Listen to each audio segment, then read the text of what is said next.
Radio Claret América presenta Sediento de ti, la palabra, fuente de vida, con el sacerdote misionero claretiano Tony Díaz.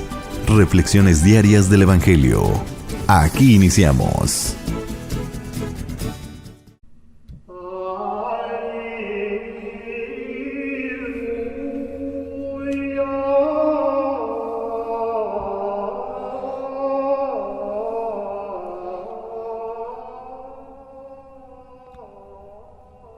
Bienvenidos hermanos a nuestras reflexiones bíblicas de las lecturas del día. Hoy es viernes de la 30ª semana del tiempo ordinario.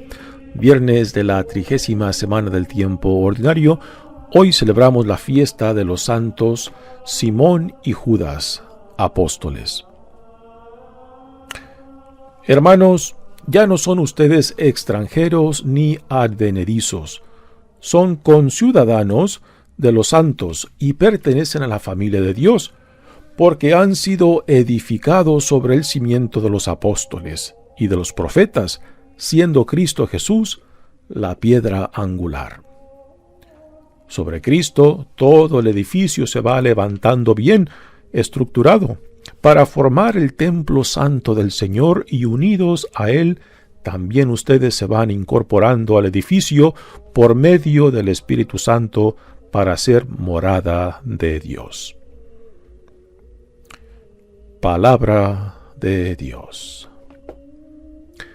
El salmo responsorial es el Salmo 18 y el responsorio es: el mensaje del Señor resuena en toda la tierra. El mensaje del Señor resuena en toda la tierra.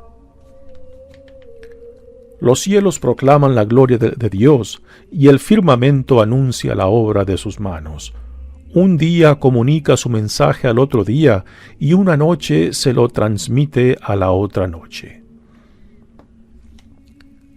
Sin que pronuncien una palabra, sin que resuene su voz, a toda la tierra llega su sonido, y su mensaje hasta el fin del mundo. El mensaje del Señor resuena en toda la tierra. El Evangelio de hoy viene de Lucas, capítulo 6, versículos 12 al 19. Por aquellos días Jesús se retiró al monte a orar y se pasó la noche en oración con Dios. Cuando se hizo de día, llamó a sus discípulos, eligió a 12 de entre ellos y les dio el nombre de apóstoles. Eran Simón, a quien llamó Pedro, y su hermano Andrés, Santiago y Juan, Felipe y Bartolomé, Mateo y Tomás, Santiago el hijo de Alfeo y Simón llamado el fanático, Judas el hijo de Santiago y Judas Iscariote, que fue el traidor. Al bajar del monte con sus discípulos y sus apóstoles, se detuvo en un llano. Allí se encontraba mucha gente que había venido tanto de Judea y Jerusalén, como de la costa de Tiro y Sidón. Habían venido a oírlo y a que los curara de sus enfermedades, y los que eran atormentados por espíritus inmundos quedaban curados. Toda la gente procuraba tocarlo, porque salía de él una fuerza que sanaba a todos. Palabra del Señor. Muy bien, damos comienzo a nuestra reflexión de las lecturas de hoy, pero antes de entrar a las lecturas propias de este día, digamos algo acerca de los santos Simón y Judas, apóstoles, fiesta de quienes celebramos hoy en este día. Simón, que se le llama el cananeo para distinguirlo de Simón Pedro,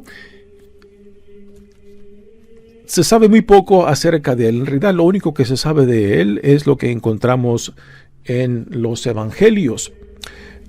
El apodo del cananeo, nos dicen los comentaristas, que hace referencia a que quizás era parte del partido de los celotas, que promovían una cierta revolución en contra de los romanos para expulsarlos de su territorio. Pero también nos dicen los comentaristas que en tiempo de Jesús este partido de los celotas aún no existía. Así que quizás este nombre de Simón el Celota, pues quizás es algo que es un apodo que le ponen de un tiempo más adelante, cuando este partido ya existía, pero que se le da el apodo para distinguirlo de el otro Simón Pedro. Pero a pesar de que no se sabe mucho de Simón, se sabe algo de él acerca de su vida, según algunas leyendas. Por ejemplo, una de las leyendas dice que Simón, el cananeo, terminó yendo a Mesopotamia, región de lo que hoy en día sería Irak, y que ahí murió como mártir. Otras leyendas dicen de que él fue a predicar el evangelio a Egipto, y después de Egipto, junto con Judas Tadeo, a quien junto con él celebramos este día, juntos se fueron a Mesopotamia, y después de Mesopotamia a Persia, lo que hoy en día es Irán, y que ahí murieron como mártires. Así que fuera de estas leyendas, pues no se sabe mucho de él. Aún dice otra leyenda que Simón el cananeo termina en lo que hoy en día es Gran Bretaña, y que ahí se tienen algunos de sus restos. De Judas, hijo de Santiago, también se sabe muy poco. En la lista de los apóstoles que encontramos en los evangelios, en el evangelio de Lucas y Juan, a este Judas se le llama como el hijo de Santiago. Pero en Mateo y Marcos, a este Judas se le conoce como Tadeo. A él se le atribuye también la carta que lleva su nombre. Hoy en día, pues hay una gran devoción a Judas Tadeo como el santo de las causas difíciles. Nosotros los claretianos aquí en Estados Unidos llevamos el Santuario Nacional de San Judas Tadeo, que tiene su sede en Chicago. Pues como le mencioné al principio, fuera de lo que se encuentra en los evangelios, en realidad no sabemos nada concreto de ellos, y lo que sí conocemos, pues está basado en ciertas leyendas que no se pueden aclarar históricamente. Muy bien, pasemos ahora a las lecturas de hoy. La primera, que viene de la carta de San Pablo a los Efesios, y aquí Pablo se está dirigiendo principalmente a los paganos, a los no judíos que han sido incorporados a la comunidad cristiana. Y dice: ya no son ustedes extranjeros ni advenedizos. ¿Por qué les llama extranjeros Pablo a los paganos? Porque desde el punto de vista de Pablo, el pueblo escogido de Dios es el pueblo de Israel, o el pueblo judío. Y todos los que no eran judíos, pues eran vistos como extranjeros, como fuera de la incorporación que Dios había hecho al pueblo de Israel para que fuera un pueblo santo. Pero la misión que aún Israel recibió desde el principio fue de que fuera un instrumento para que todos los pueblos del mundo llegaran o se acercaran también al Dios que había escogido a Israel como su herencia, como su pueblo. Y por esto, ahora Pablo les dice a los paganos, o sea, a los no judíos, que han sido adoptados, que han sido incorporados a este plan de salvación de Dios, un plan de salvación que antes los tenía excluidos, pero que ahora en Jesucristo han sido incluidos todos aquellos que se han dejado atraer por el Evangelio de Dios en Jesucristo. Dice: son conciudadanos de los santos y pertenecen a la familia de Dios. Por santos, Pablo llama a los que son miembros de la comunidad cristiana. Y la palabra santo, en su sentido original, significa ser llamado, ser separado, pero no separado del mundo, sino que ser separado para que en el mundo donde Dios los pone, sean luz para el mundo, para que otros también lleguen a conocer a Dios, y al conocerlo, amarlo, y al amarlo, servirlo. Así que cuando Pablo habla de los santos de la iglesia, o sea, de la comunidad cristiana, se refiere a aquellos que han escuchado el Evangelio y se han dejado transformar por la gracia de Dios, porque Dios les ha dado una misión de ser instrumentos, de ser luz para el mundo, para que otros también lleguen a acercarse a Dios. Y esta aún sigue siendo nuestra misión. Por naturaleza, la fe cristiana es una religión misionera, o sea, de que somos llamados a compartir aquello que Dios, por su propia iniciativa, por su propia gracia, ha derramado sobre nosotros, para que nosotros seamos esos testigos, instrumentos de Dios para con otros, particularmente aquellos más necesitados de la gracia de Dios. Y continúa Pablo diciendo: porque han sido edificados sobre el cimiento de los apóstoles y de los profetas, siendo Cristo la piedra angular. Así que no solamente fueron adoptados por Dios en Jesucristo, sino que ahora son parte de la estructura de la nueva alianza, de la comunidad del reino. Dice, y ahora menciona aquí Pablo algo que vale la pena desempacar un poco cuando dice: han sido edificados sobre el cimiento de los apóstoles. Los apóstoles, o la tradición apostólica, es la base en la cual la iglesia está fundada. O sea, en el testimonio de los apóstoles que fueron los que convivieron con Jesús. Y aquí por apóstoles, Pablo se está refiriendo concretamente a los 12 apóstoles. Porque después de la muerte y resurrección de Jesucristo, pues a otros más se les dan el título de apóstoles, lo que significa ser enviado, ser un tipo de embajador de aquel que te ha llamado, que te ha formado, para después enviarte y ser testigo, ser portador de la buena nueva. Así que los paganos que ahora están siendo recibidos en la comunidad cristiana son parte de esta nueva estructura fundada en los apóstoles, en la tradición apostólica, de aquellos que fueron testigos, que convivieron con Jesús, que fueron testigos de tanto de la pasión, muerte, resurrección y ascensión, ¿no? A esto se refiere cuando hablamos de la tradición apostólica. Esto también es a lo que hacemos referencia cuando hablamos de las 4 marcas de la iglesia, que es una: santa, católica y apostólica.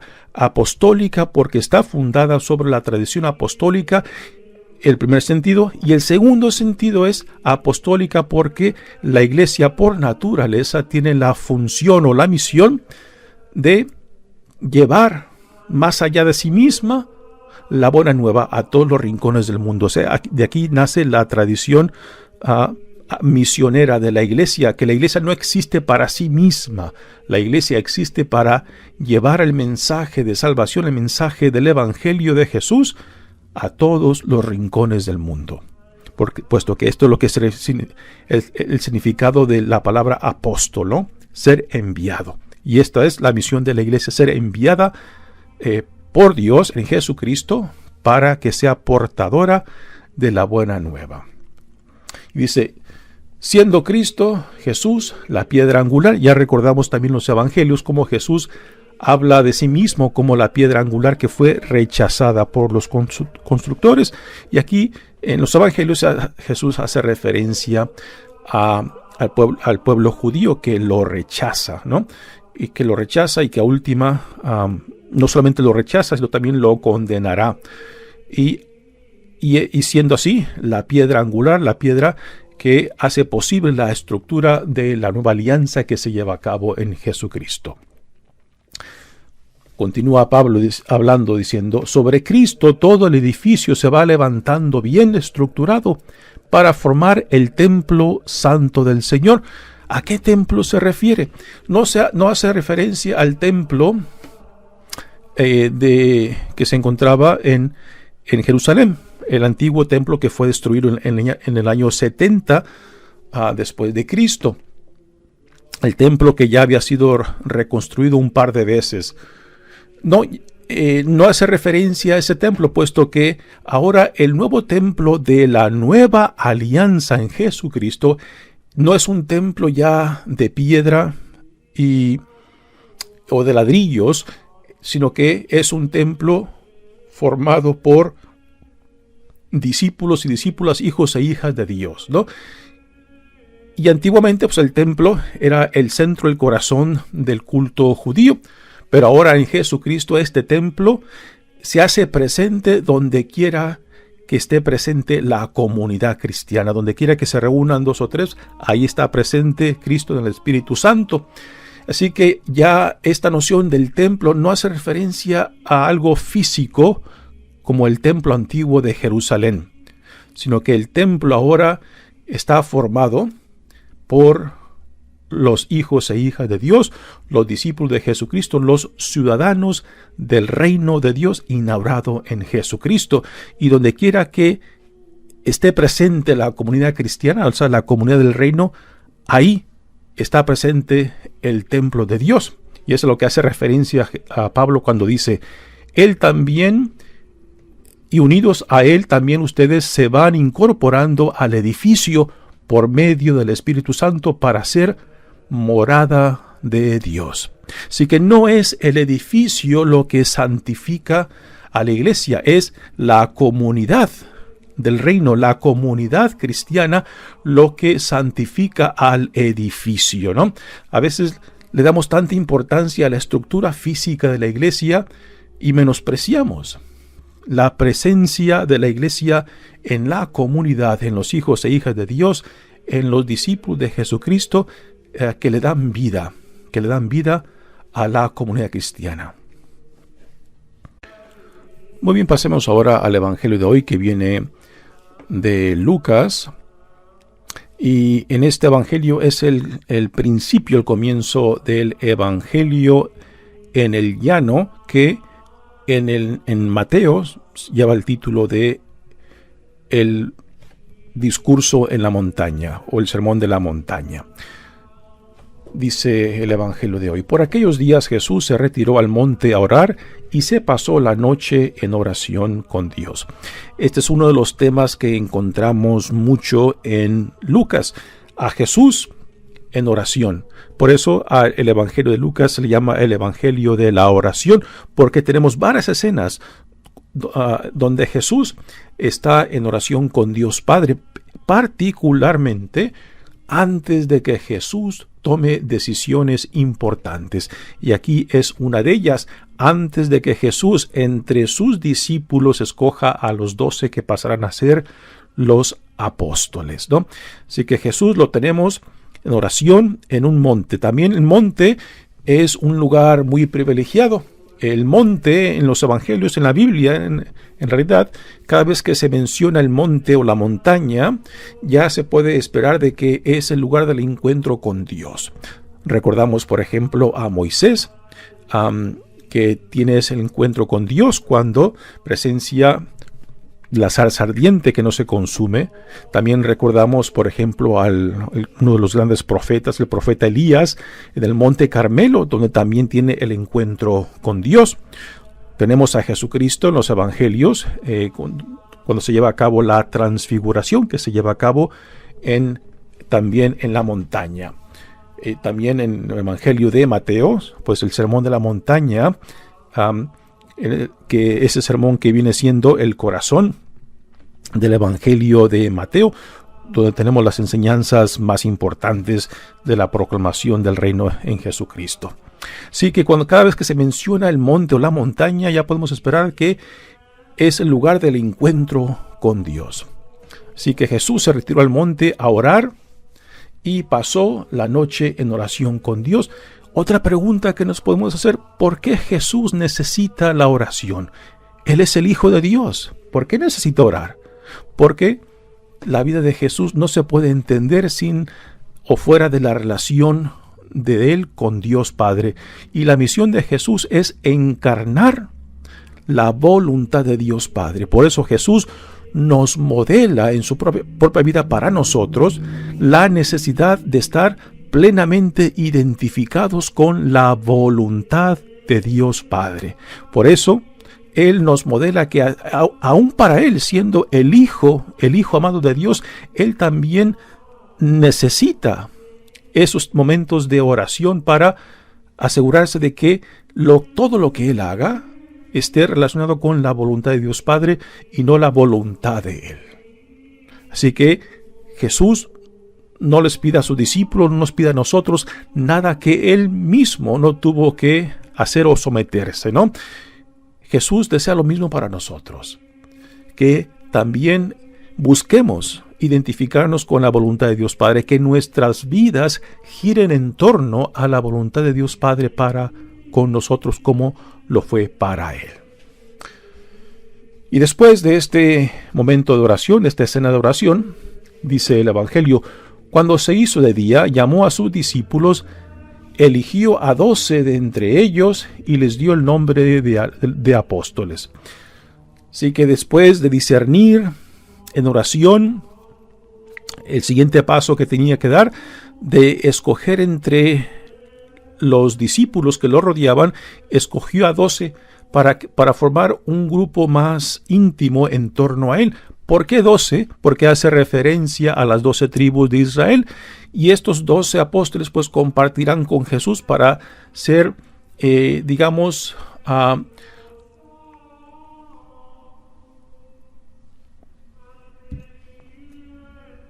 para ser la base de la nueva alianza que se está llevando a cabo en Jesucristo, y que estos 12 apóstoles pues representarán las 12 tribus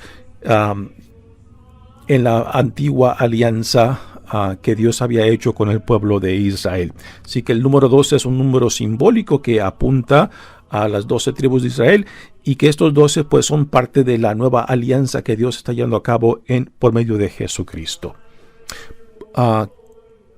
Jesús los nombra apóstoles. ¿Cuál es la diferencia entre un discípulo y un apóstol? Ya esto lo hemos hablado otra vez, pero vale la pena mencionarlo otra vez. Un discípulo viene siendo un estudiante que se sienta a los pies del maestro para ser formado. Un apóstol, la palabra apóstol literalmente significa alguien que es enviado, como un tipo de embajador. Así que los apóstoles son discípulos que están siendo formados por Jesús para después Él mismo mandarlos como una extensión de sí mismo. O sea, porque ellos predicarán el mismo mensaje del reino y también llevarán a cabo las acciones de sanar, de expulsar demonios, como testimonio de que lo que ellos proclaman no viene de ellos, viene de Dios, quien les ha dado no solamente la autoridad, sino también el poder de llevar a cabo este mensaje. Así que Jesús comparte con ellos todo lo que Él ha recibido de Dios mismo. Por eso, los apóstoles son como embajadores, una extensión de Jesús mismo. Hoy en día, ¿a quiénes se les podría llamar apóstoles? Bueno, dentro de la estructura de la Iglesia Católica, por ejemplo, apóstoles se le podría llamar a los obispos, y entre los obispos es el Papa, pues el primero entre iguales. El Papa es el obispo de Roma, y como tal pues tiene la primacía dentro de la Iglesia como líder de la Iglesia, que representa la imagen de San Pedro, que fue el primero en ser la cabeza, ser el líder de esta comunidad del reino. Sí, que por apóstoles, una referencia es a los apóstoles, a los obispos. Pero también por apóstoles se hace referencia a nuestra identidad cristiana. A toda persona que ha sido bautizada, se nos da también la responsabilidad de compartir con otros de lo que hemos recibido. Así que parte fundamental de nuestra identidad cristiana es la responsabilidad de compartir aquellos que gratuitamente hemos recibido la gracia de Dios en Jesucristo. Así que es parte fundamental de nuestra identidad cristiana ser ser misionero, o sea, compartir de lo que se nos ha dado. Así que también podemos decir de que todo cristiano bautizado pues tiene esta obligación de compartir, y no simplemente de palabra, sino con el testimonio de vida, que a últimas es lo que más convence a otros, ¿no? Cuando en el cristiano, en la cristiana, pues se ve el tipo de vida a la que son llamados en Jesucristo, manifestada en cómo viven, en las prioridades que tienen en sus vidas, en los valores que cultivan, a lo que le dan tiempo, energía y recursos. Ahí se manifiesta la verdadera identidad de aquellos que llevan el nombre de cristianos, y que por tanto todo cristiano tiene también este llamado a ser apóstoles, o sea, a llevar el mensaje hacia otros, particularmente aquellos que más lo necesitan. Y ahora se nos da la lista de los apóstoles, y aquí Lucas menciona Simón, que Jesús llamó Pedro, y su hermano Andrés. Hay dos grupos de hermanos. El primero es Pedro y Andrés, y después están Santiago y Juan, hijos de Zebedeo, que también son hermanos. Felipe y Bartolomé, Mateo y Tomás, Santiago el hijo de Alfeo, y Simón llamado el fanático. Este es el Simón que hoy celebramos en este día junto con Judas el hijo de Santiago, que en Mateo y Marcos se llama Tadeo, Judas Tadeo, ¿no? Y este es el santo de las causas difíciles o de las causas imposibles. Este santo que lo encontramos en la imagen con una llama en la cabeza, ¿no? Ya les mencioné al principio que nosotros los misioneros claretianos tenemos la sede del Santuario Nacional de San Judas Tadeo aquí en Estados Unidos, cual sede se encuentra en la ciudad de Chicago.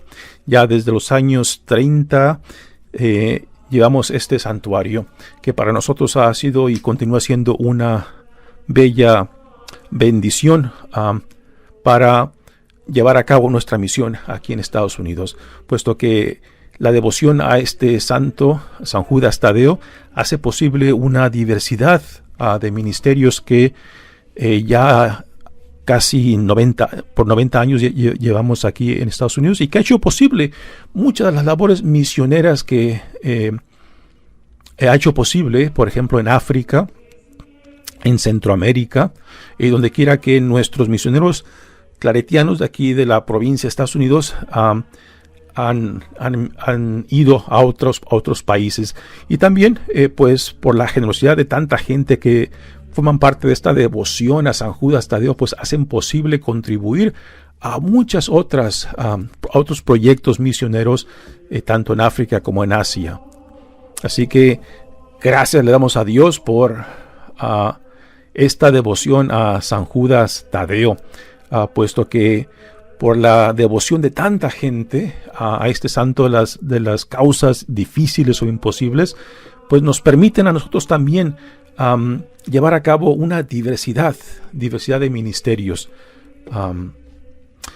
Continúa Jesús hablando, o el Evangelio de Lucas, diciendo: al bajar del monte con sus discípulos y sus apóstoles, se detuvo en un llano, y es aquí donde da el comienzo del sermón en el llano de Jesús, que es el equivalente al sermón de la montaña en Mateo. Allí se encontraba mucha gente que había venido tanto de Judea y Jerusalén hacia el sur, como de la costa de Tiro y Sidón. Tiro y Sidón se encuentran en la costa del Mediterráneo, y estas dos ciudades pertenecen tradicionalmente a un lugar que no era considerado judío. Tiro y Sidón pertenecían a los pueblos antiguos de los fenicios que vivían en la costa del Mediterráneo y que eran conocidos, eran reconocidos por ser buenos marineros. Ahí en esta área de Tiro y Sidón hay una bella escena que se lleva a cabo en los evangelios donde Jesús se topa con esta mujer sirofenicia que viene y le pide a Jesús que le sane a su hija. Un encuentro, una escena muy bella, ¿no?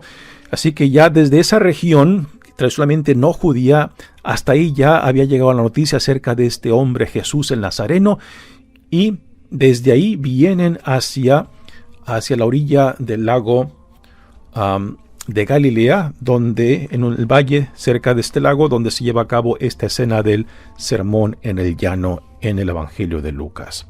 Se habían venido a oírlo y a que los curara de sus enfermedades. Sí que la gente venía a escuchar el mensaje y también venían por necesidad, ¿no?, de sanación.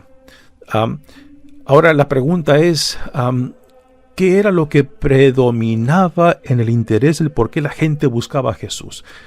¿Venían por el mensaje o simplemente por la necesidad que tienen?